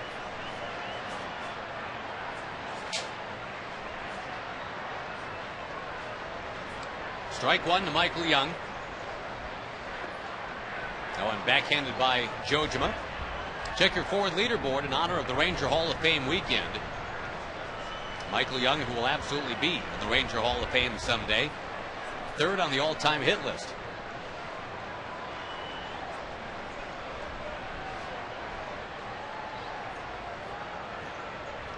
If the Rangers ever decide to retire Michael's number, it will have to be in conjunction with retiring Jim Sundberg's number. Good point. Number 10. That's probably appropriate both ways anyway. Yep. If I can editorialize. I agree with you.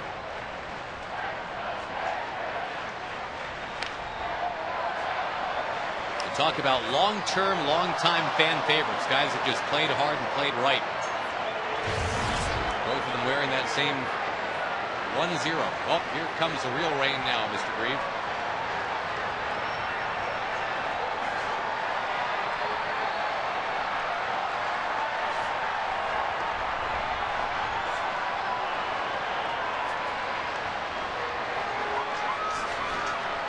Daryl Cousins is the crew chief. He'd be the guy that says that's enough.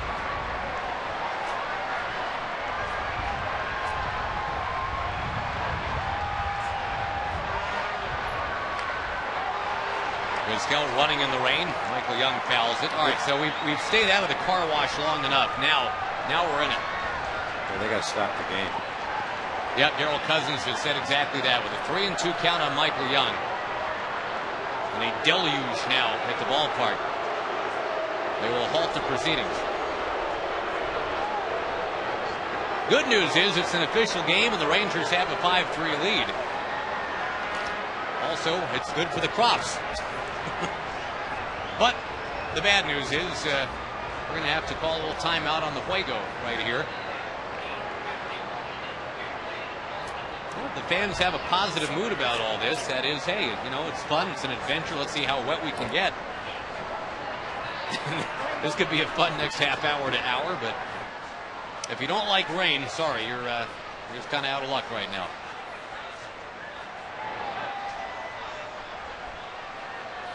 We do have a rain delay programming set for you, and we think you'll enjoy it. Under the Lights on the road with the Rangers. We'll let you peek in on that. It's a very well-produced affair. And that's coming up in just a moment or two. Again, the Rangers lead here 5-3. The Angels are losing in Minnesota 5-2. I'm going to let you watch the tarp get rolled out before we send you away to alternate program. Yeah, they're doing a great job in this wind and rain to get the tarp down as quickly as they did.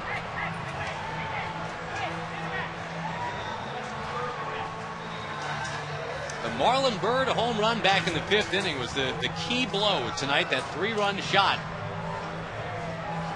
Were it not for that, this could be a bit of an issue right now for the Rangers. But as the rain moves through Arlington and the Rangers have that 5-3 lead, we'll send you away to that Under the Lights program right now, as a matter of fact, on Fox Sports Southwest.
2 men out in the bottom of the 7th.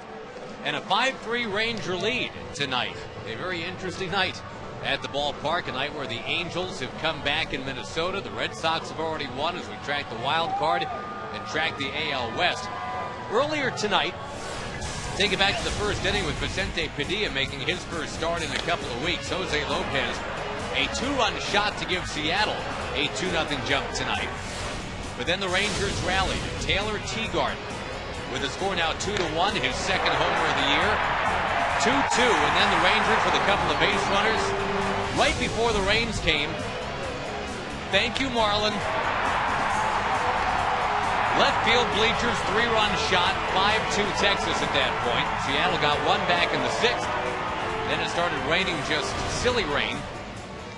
And now here we go in the bottom of the 7th. We'll resume with Sean White taking over on the mound. And again, a runner on. Michael Young's about to bat with a 3-2 count on him.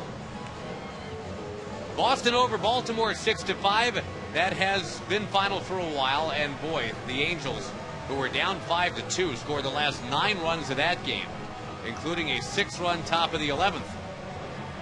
Right now in the AL wild card, it is the Rangers 2 back. A win against Seattle tonight, they'd be a game and a half back. They're trying to keep pace in the West, trying to stay within 3 of the Angels, who again have won their game tonight.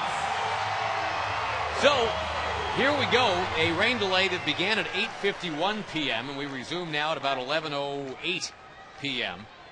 It's a long time to be hanging out with a 3-2 count for Michael Young, huh? Yeah, he's not even going to see the same pitcher make the 3-2 pitch. This is a really long at bat. Home plate umpire Bill Miller reminds us the count is full, so Omar Vizquel on a muddy track will be on the move here. 3-2 with 2 out. And here we go again. Ball 4. Welcome back. I wasn't alive yet to see this, but I guess when Jack Parr left the original Tonight Show, left the show for about a year and a half, then he came back. He came out on stage, the curtains parted, thunderous applause, and he told the audience, anyway, as I was saying. We got a limited version of that here tonight. Sean White's numbers for the year. He's getting into his 40th game. Marlon Burns got a shot at another 3-run home run. He had one of those in the 5th inning to give the Rangers the lead.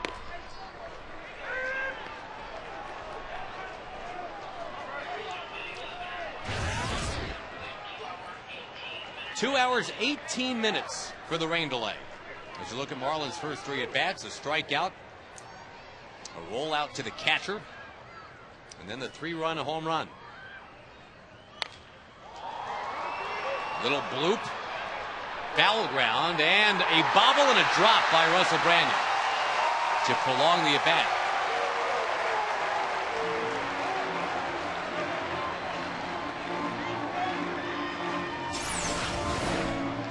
Brandon circled it. He got there, but you can see what happened. Just went right off the end of his first baseman's mitt. Flipped it up in the air and tried to catch it on the bounce, but couldn't quite get it.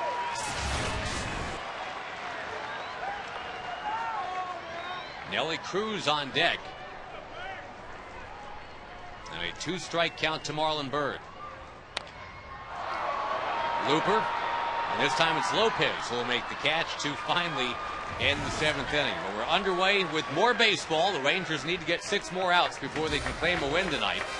5-3, Jason Grilli will be set to come on and take over on the mound in just a moment.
take on these Mariners. It's a drumstick ice cream sundae.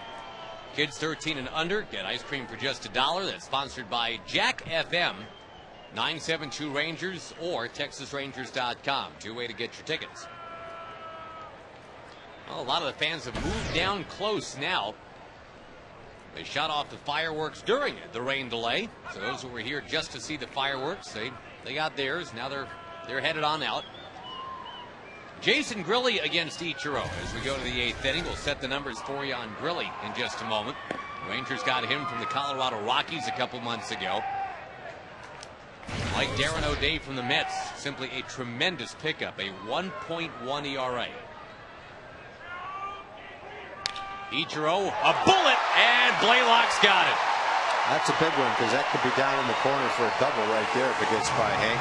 Quick reaction and a nice play. No time to think because that was a hard hit ball by Ichiro. And Hank continues to shine at first base. The Rangers have had Chris Davis and Hank Blaylock playing just unreal defense all year. And the Rangers fans, of course, got spoiled a couple of years ago. Mark Teixeira going back a couple of years before that. And all due respect to Jason Botts and Ben Broussard and Chris Shelton and the guys that tried to man first base last year, has just been dazzling at times this year watching what Davis and Blaylock have done. Gutierrez will slap one into the mostly empty seats now. Had a pretty good crowd to start tonight. Can't blame a lot of the fans for going away after a 2-hour and 20-minute or so rain delay.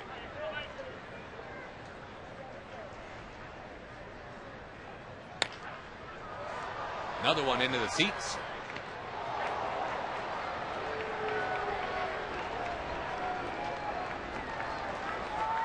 So you hang around this long, you might see a Ranger win, and you got better odds than a foul ball. So always encourage fans to hang out during the rain delay.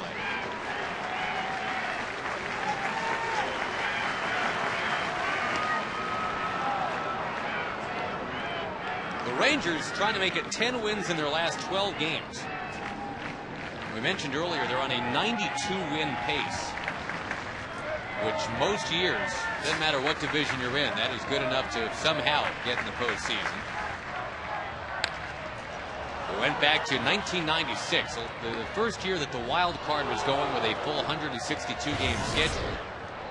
75 times there have been teams with 92 wins, and of those 75 teams to have done it, 70 of the 75 made the playoffs. There were 5 exceptions.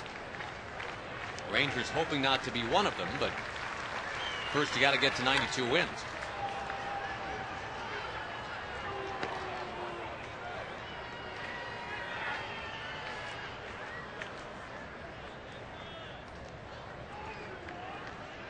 Close to 37,000 here initially tonight at the ballpark.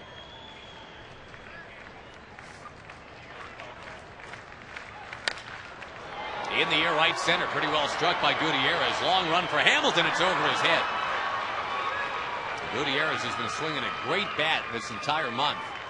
Well, Jason made some really good pitches to him in that at bat that he fouled off. A couple of sliders down and away, a fastball in, kind of battled in there, fought him off, got a pitch he could handle, and drove it over Josh's head. Not a terrible pitch. It's on the outside corner. Pretty good hitting by Gutierrez. We've seen him do that against the Rangers this year.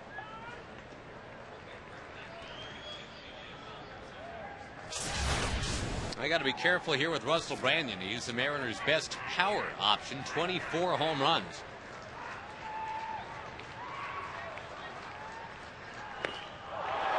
He was going for the downs right there. He's behind 0-1. Take you back to the ball hit by Gutierrez.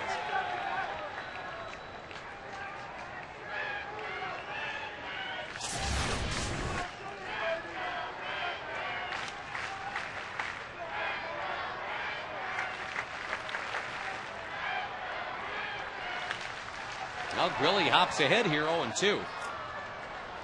I think Jason has the most consistent fastball. Almost every one he throws is 92 miles an hour. as far as hitting the same radar speed every time.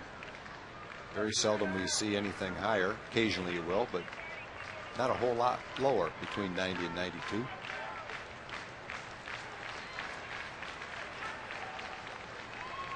Padilla started the game. 6 innings, 6 hits, 3 runs allowed. Then Eddie Guardado for an inning.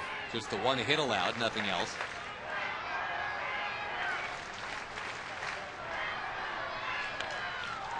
That play that Blaylock made on Ichiro. Kind of circle that one a little bit because Gutierrez followed with the double to right center. Still got to deal with Brandon and Lopez and then Ken Griffey Jr.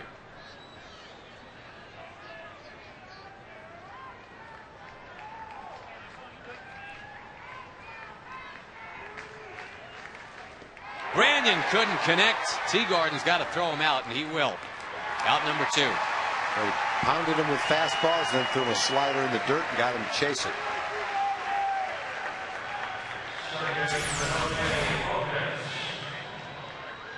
Good job by Taylor. You see him block that ball. He's got the glove right on the ground, right off the chest protector, kept it out in front of him.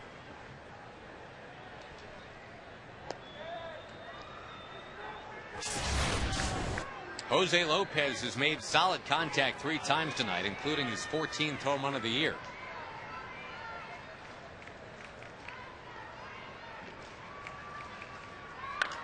And he's going to knock this one into left field. Charging the ball is Marlon Byrd, but he's not going to have a play. It is now 5-4.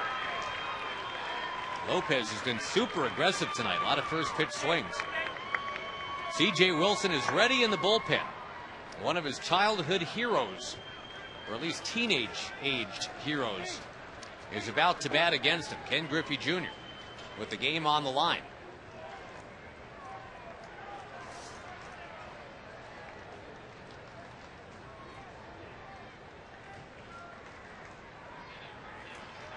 So it'll be a 4-out save if C.J. Wilson can indeed get it. The Mariners back to within 5-4, and we'll come right back.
And under, get that Rangers chest protector backpack. Compliments of Dr. Pepper.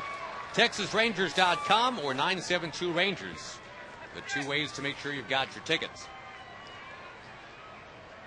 C.J. Wilson against Ken Griffey Jr. This was a very interesting confrontation back on July the 9th in Seattle. It was a 9-pitch at bat. Wilson ended up walking Ken Griffey Jr. and then Franklin Gutierrez followed up. Hit that big 3-run home run to win Seattle a ball game. Gutierrez has already batted in this inning as they've reshuffled their batting order since then. Gutierrez has doubled and scored. Lopez now the runner at first. And it's Wilson against Griffey.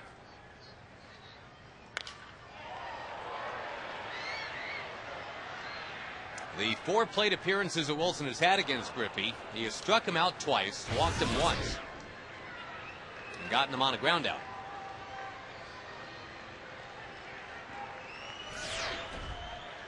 And CJ has told the story how this was one of the guys he just so admired growing up was Ken Griffey Jr. He was facing him here trying to protect a 5-4 Ranger lead. And he gets Griffey to foul it back. It is 1-2.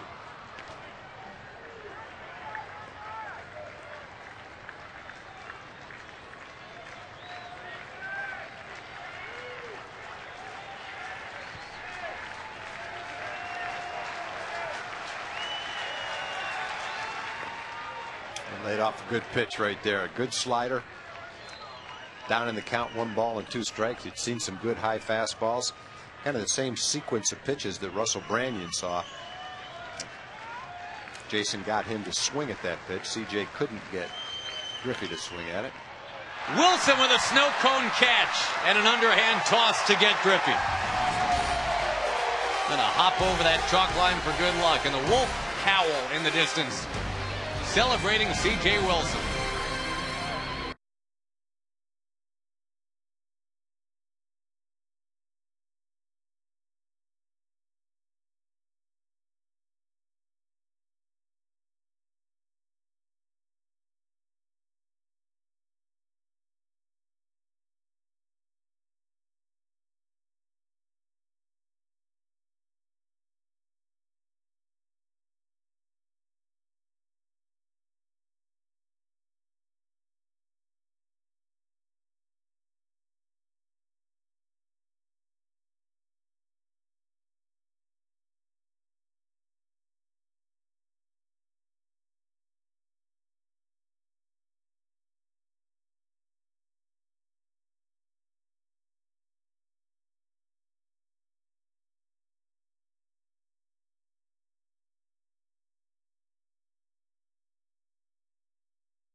Say Michael Young is your favorite player?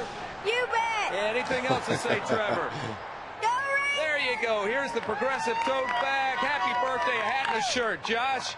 All right, congratulations, Trevor. Happy birthday. Nelly Cruz is going to be out with the tag at first base. Brandon slapping that tag down. 1 pitch into the bottom of the 8th.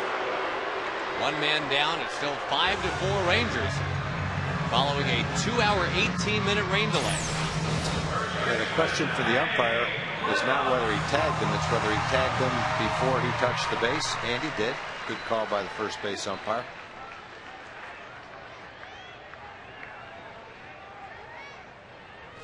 On the shoulder going by. Here's Blaylock. Hank made a terrific defensive play, robbing Ichiro to lead off the top of the 8th. With the Mariners getting 2 hits in that inning, that's a pretty big play. Branyan with a fumble, but then the recovery. 3 pitches and 2 outs. And the batter will be Andrew Jones.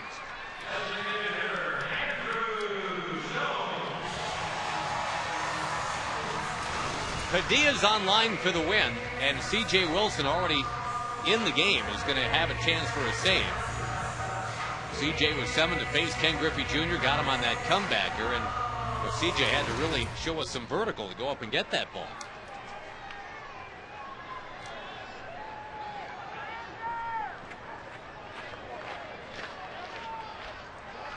Have either of us put in the call tonight? I can't remember. I don't think know. so. I put it in for Josh, but you haven't. Andrew Jones. Hot hitter right now. Got 10 homers in his last 23 games, as a matter of fact. You can see he has walked, fly to left, and line to short tonight.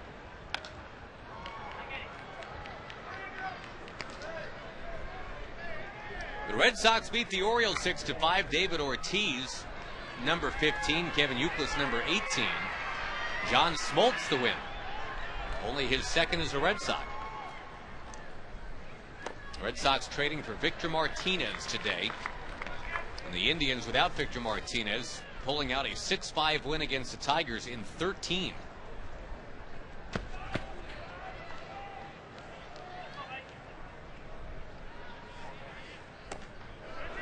On appeal.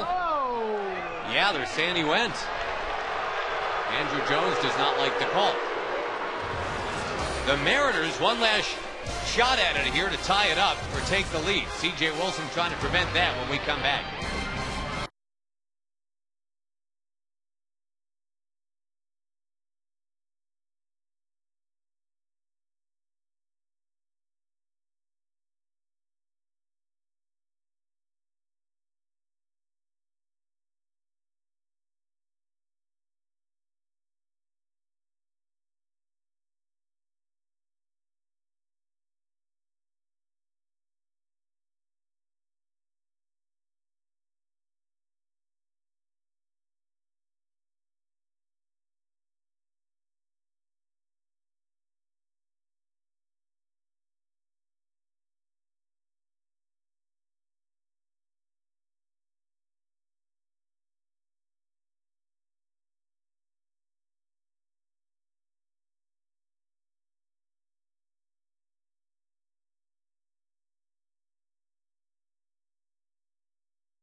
Ninth, a 2